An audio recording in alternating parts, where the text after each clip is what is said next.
Hi everyone and welcome to the next part of Aron Nimzowitsch, my system.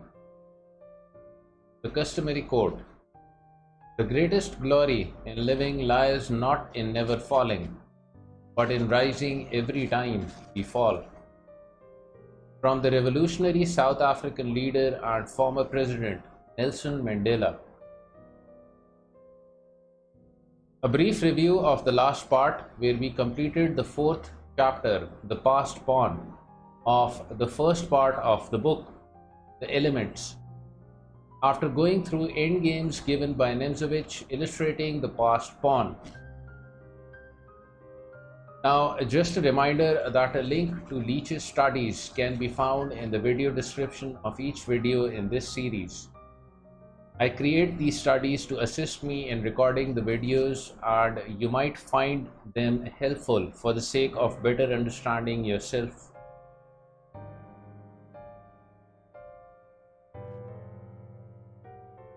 So now, moving further into the book, we begin chapter 5 on exchanging, and regarding the chapter, Nimzowitsch comments, "A short chapter whose purpose is to make clear the possible motives for exchanging." Nimzowitsch further writes, "In order to show the student the danger lurking in indiscriminate bartering or exchanging, we propose to enumerate the cases in which an exchange seems to be indicated. If an exchange does not come under one or other of these, it is bad. With the master, the process of exchange is almost automatic. They hold files or safeguard their command of a strategically important point, and the opportunity of exchanging drops like a ripe fruit into their lap." Nimzowitsch here points to move number 35 of game number 11 of the illustrative game section of the book, between George Allen Thomas versus Alexander Alekhine, played in 1925. We shall go through this game in its entirety towards the end of the video series, along with other remaining games from the illustrative games section of the book. Once the series is complete, you can fast forward towards the last few videos to look up the game. Nimzowitsch continues. In chapter 1, we analyzed the exchange with consequent gain of tempo. Again, we often exchange in order not to be forced to retire or to make time-losing defensive moves, liquidation with subsequent development. Both cases are in the last resort to be regarded as tempo combinations, though in fact the question of tempo plays an essential part in every exchange. A salient instance is the exchange of a newly developed piece for one which has wasted several tempi. In the middle game, the tempo motif finds expression when, number 1, we exchange in order to seize or open a file without loss of time.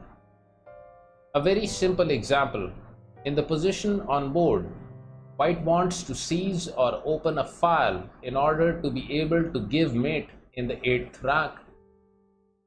If to this end white plays bishop f3 or rook a1, black would have time to take steps against the mate. Example, king f8 or g6. The right course is to exchange. Bishop takes on c6. Black has no time to protect the mate, for they must retake, and this must may also be taken in the psychological sense.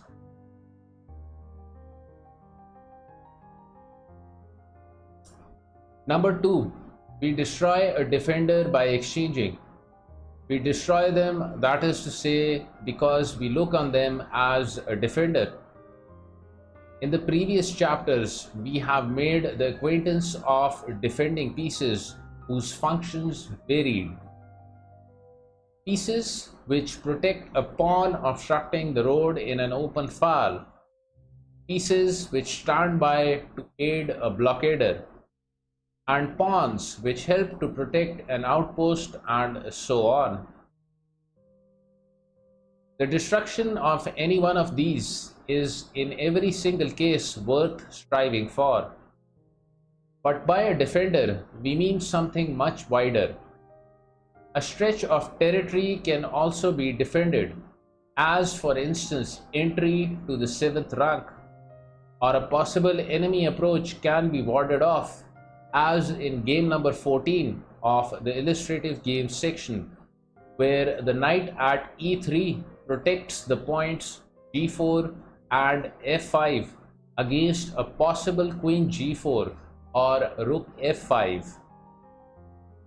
Once again, please note that we shall go through this game towards the end of the video series along with other remaining games from the illustrative games section of the book. Once the series is complete, you can fast forward towards the last few videos to look up the game.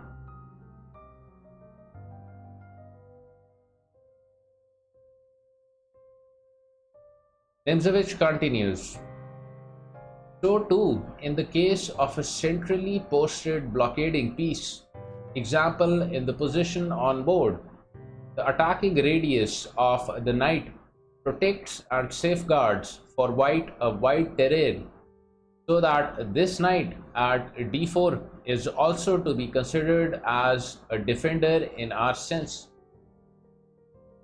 The rule therefore runs: every defender in the narrower or wider sense of the word must be regarded as an object of our destructive wrath.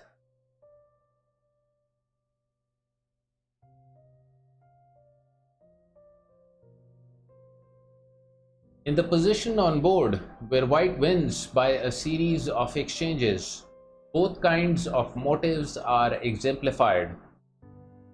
A glance at the position reveals a black knight at h2 who has gone more or less astray, and their defender the bishop at b8. We play e takes on d5, opening a file without loss of tempo. C takes on d5 and rook e8 check. The black rook at c8 is a defender of the 8th rank and must therefore die. Rook takes on e8, rook takes on e8 check, king h7 and rook takes on b8. The arc defender has now fallen. Rook takes on b8, king takes on h2 and white wins.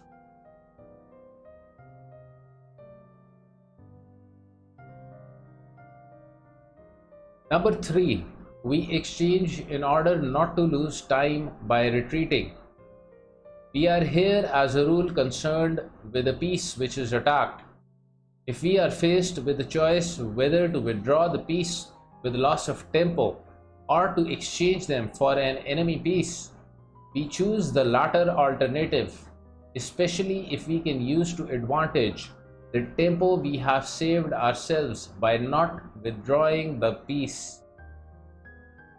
The question of tempo must therefore be an actual one in some form or other.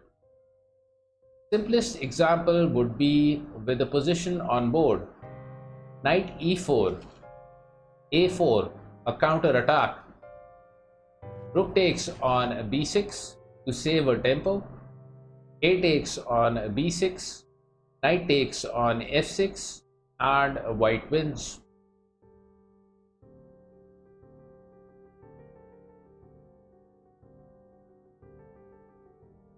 If a major piece on each side be attacked, we have a special variety of this third case and we call it A. Selling one's life as dearly as possible. In the position on board, the second player plays a3. White is prepared to exchange queen against queen, but if their queen is really condemned to death, The wish to sell her life as dearly as possible is surely very intelligible. Like the soldier who is hemmed in on all sides is ready to die, but carries on till their last cartridge is gone, wanting to account for as many enemies as possible, to sell their life dearly in fact. So white plays queen takes on b7 check, in order to get at any rate something for the queen. For some extraordinary reason, such a commercial investment of the queen is less intelligible to the beginner than a thoroughgoing heroic sacrifice. The latter is of common occurrence with them, though perhaps not the sacrifice of the queen, since for her they have the most abject respect, whereas the former is quite foreign to them.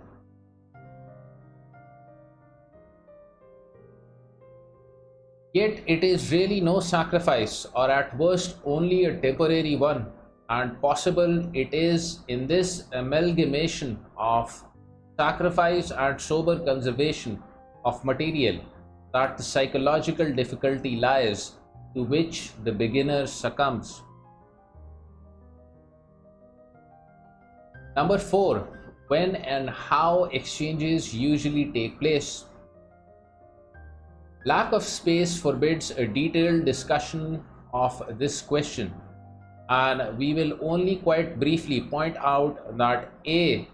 Simplification is desirable if we have superiority in material, whence it follows that exchanging can be used as a weapon to force the opponent from strong positions.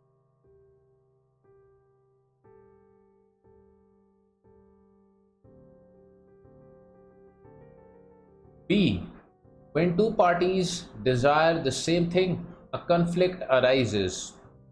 In chess, this conflict takes the form of a battle of exchanges. For instance, consider the position on board. The key point is e4. White protects and overprotects the point with every means in their power. Black seeks to clear it, since a white piece on e4 is an annoyance to black on account of their attacking radius. And in the end, it comes to a great slaughter at this end, e4. C. If we are strong in a file, a simple advance in that file is sufficient to bring about an exchange, for our opponent cannot suffer an invasion of their position, and at worst must seek to weaken it by exchanges.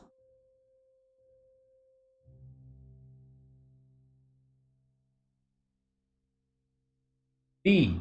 There is a tendency for weak points or weak pawns to be exchanged. The one for the other equals to exchange of prisoners. The following endgame illustrates this. This endgame illustration is from a game between Osip Bernstein versus Julius Perlis. The game was played in 1909 in the St. Petersburg tournament in St. Petersburg, Russia. Nimzowitsch writes, the game proceeded as rook a8, rook b3, rook takes on a2, and rook takes on b4. The weak pawns at a2 and b4 respectively have been reciprocally or with mutual consent exchanged and have disappeared. And the same happens to the pawns at d5 and b7.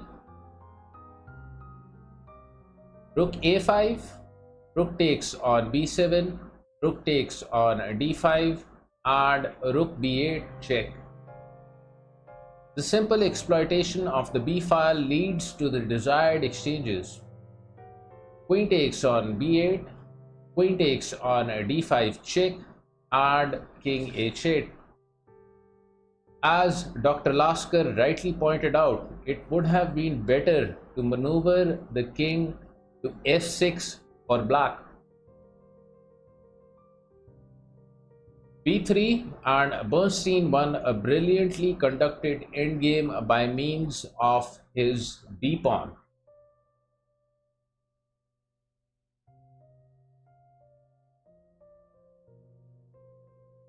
We close this chapter with two endgames. The first of which is from a game between Stefano Roselli del Turco versus Akiba Rubinstein. Roselli was an Italian chess player, writer, and publisher, and was 5 times Italian champion. The game was played in 1925 in the Baden-Baden tournament in Baden-Baden, Germany. Nimzowitsch writes, the board shows the position in a game between Roselli, white, and Rubinstein after white's 21st move. There followed a rook takes on e3, else white would have doubled his rooks. Moreover, black had really no other sensible move. Bishop takes on e3, knight e8, rook e2, knight g7, bishop d2, knight f5, rook e1, c5, d takes on c5, and bishop takes on c5. Now d4 has become the center of interest, and a battle will take place around it. King f1, h4, g takes on h4, g4, knight d4, bishop takes on g4, c takes on d4, rook takes on h4, bishop c3, rook h1 check, king e2, rook h2, rook g1, knight h4, g3, knight f5, b3, king e6, bishop b2, a6, bishop c3, knight d6, king e3, knight e4, and bishop e1.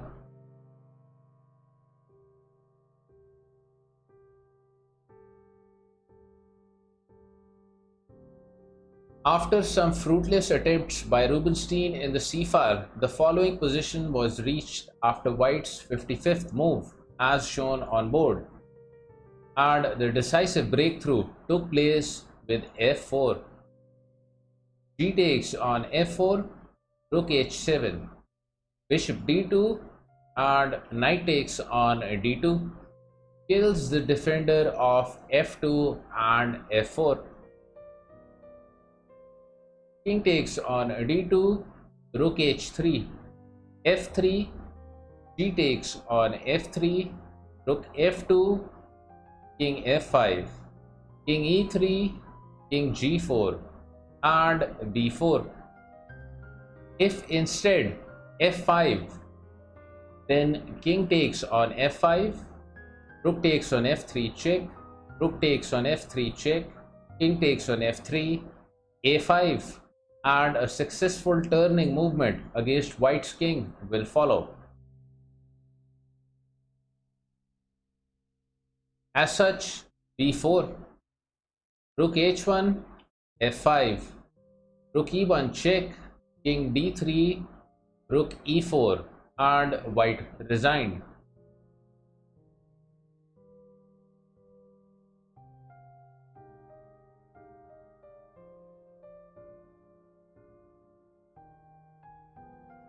The second endgame illustration is from an odds game between Aron Nimzowitsch versus someone named Druva in the book, a player regarding whom I could not find much information about.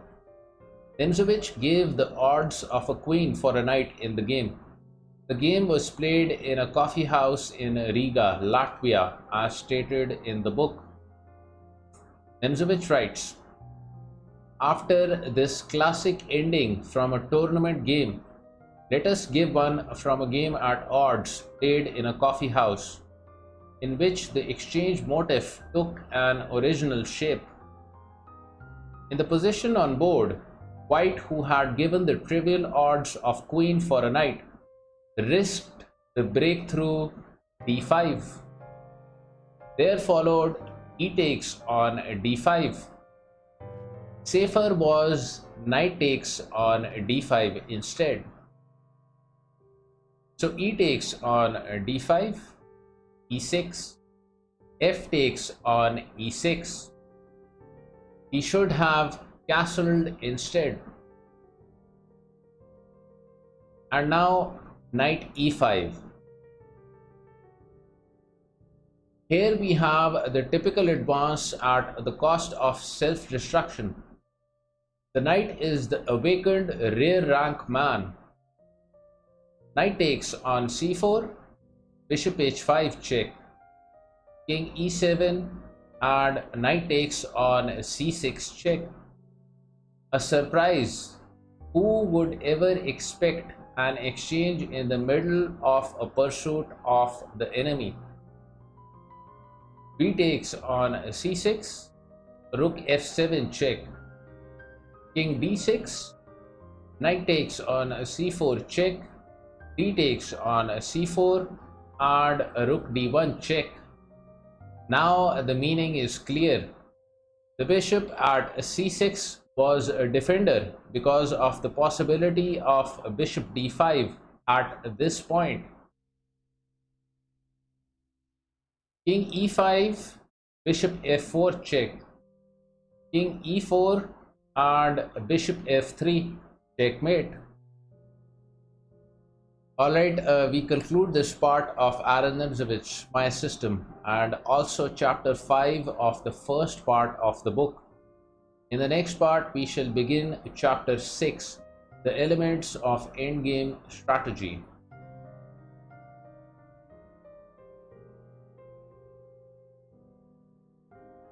Shout out to Distant187 for gifting 6 subs to viewers on my Twitch stream 2 weeks ago. Fellow streamer and YouTuber Securely for continuing his sub and gifting 4 subs. firstclash with a sub. karmadumpster, emptywavefunction, rreyv, and fellow streamers Walkerboy and Stony for continuing their subs. Stony is a fun chess streamer from Switzerland and has really good taste in music.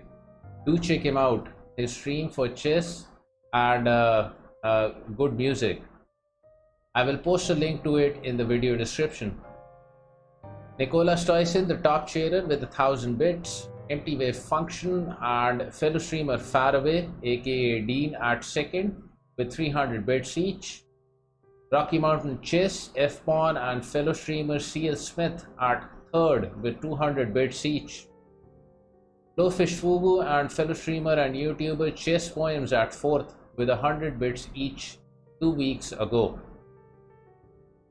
Fellow streamer and YouTuber Fortuna Chess Coach for gifting 5 subs last week. Fellow streamer and YouTuber Securely with 2 gifted subs. LadyTyra with a gifted sub. Offbeatopener and Tors42 with a sub each. Distant187 and bishopinthecornerpocket for continuing their subs. emptywavefunction, the top chairer with 1000 bits. F-Pawn at second with 300 bits. madquickchess at third with 30 bits. And fellow streamer Mantrala at fourth with 25 bits last week.